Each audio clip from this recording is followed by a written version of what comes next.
This is a quick video about a game I've just started messing around with called Warfighter, fantasy card game. Now, this is a very controversial game, and the reason is its rulebook is absolutely horrific. It's supposedly full of errata, full of contradictions. There's loads of things that are important that are absolutely they're just plainly missing from the rules, and it makes it. I know people that have learned how to play from the existing rule book, but they've been laying the groundwork for people who've come on after them. Now, there is a better rule book, which is it's called the Warfighter Fantasy New Adventures Manual, Adventurer Manual. It was produced by someone from Board Game Geek. It's available for download there. It's not a big rule book. It's about 41 pages, and of that 41 pages, remember it's only one side. So if that was double-sided, it'd only be 21 pages, something like that, of rules. So this isn't a particularly complicated game. And it's also built on top of the Warfighter actual game itself and has a lot of things in common. Now that's what fooled me, is I've never played Warfighter. It's been a struggle for me just getting used to how the turns work and how the cards work. That's been the killer for me, that each card works in a different way. The armor cards and spell cards and weapons cards, they all have different functionality built into them, and unless you're aware of it, it sort of messes. It's difficult to get a grip of it. Now, I've just been playing a test game here, and I've actually managed to. I'm getting through to the end, and I'm going to win it, but I've made so many mistakes, it's absolutely ridiculous. But at the end of this, I probably know enough to actually play this game properly. In terms of, if we look at the actual game itself, I'm playing on a neoprene mat, which comes with the Warfighter chest thing.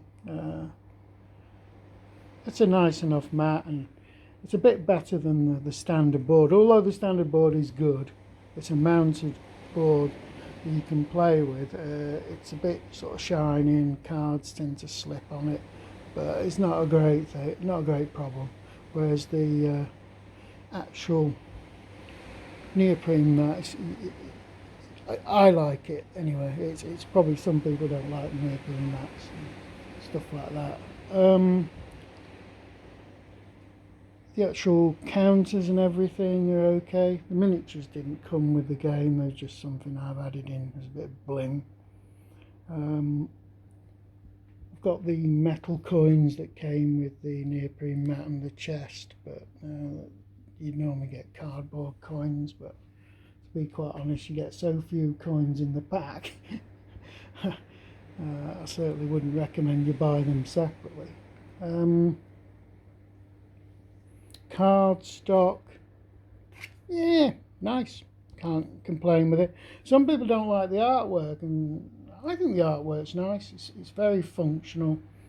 The cards do the job and they look okay to me. Admittedly, they could look better, but I'm not holding that against it. It's a bit odd that sort of like the armor and weapons cards are almost, well, it is a different style, and they do look nicer than the main cards, but it's a bit hard to say what's going on there, why they've got different style and different cards. Trying to think what else I could say about it.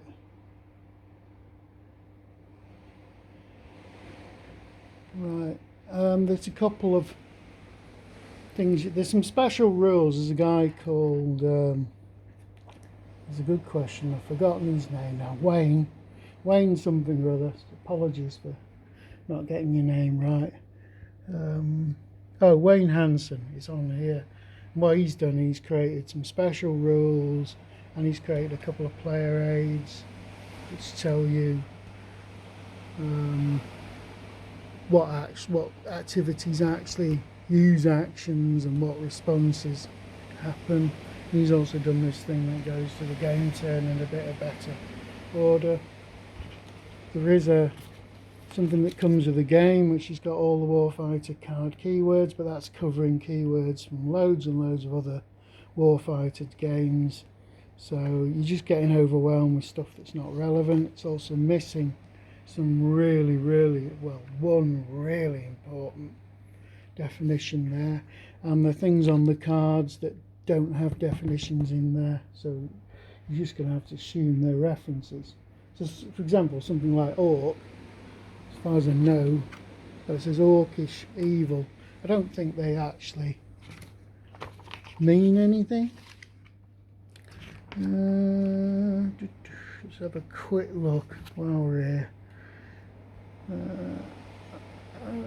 No, for example, orcish, there's nothing in the rulebook about it. It might mean something, but who knows. Once you got round the terrible rulebook, printed off the new adventure manual and getting going, it's a pretty good game. As I say, it's not a complicated game. It's just they've done themselves no favours, and I like the fact that you can get a really big fantasy battling game that gives you that dungeon crawl feeling, but purely on a card game level. If we want to compare it with something like Pathfinder adventure card game, this is better. It's more thematic. Like in Pathfinder adventure card game, you're sort of following this thing where you're chasing a villain round a set of locations every single time. Well, that's not really, that gets boring very quickly. So this is a much better game. It's a shame it was released in such a mess. Anyway, I'll be messing around with this for a bit. I have got the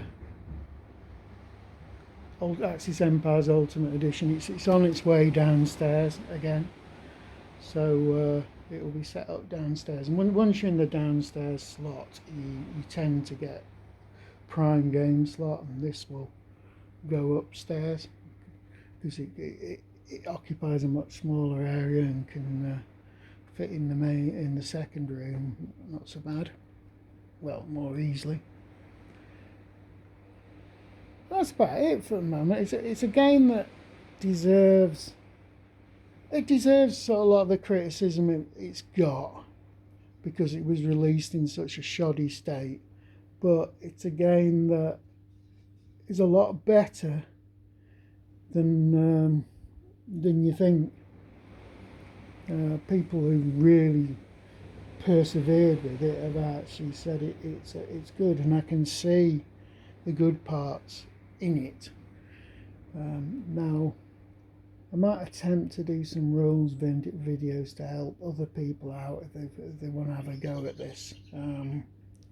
But I don't pretend for a second that I am an expert on this.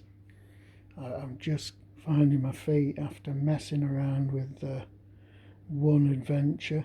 Well, the start of one adventure, really. There's a lot of content in the base box. It's quite a bit of you're playing in each town, and each town has like a stack of locations, and it has adventures associated with it. So there's quite a bit to play with.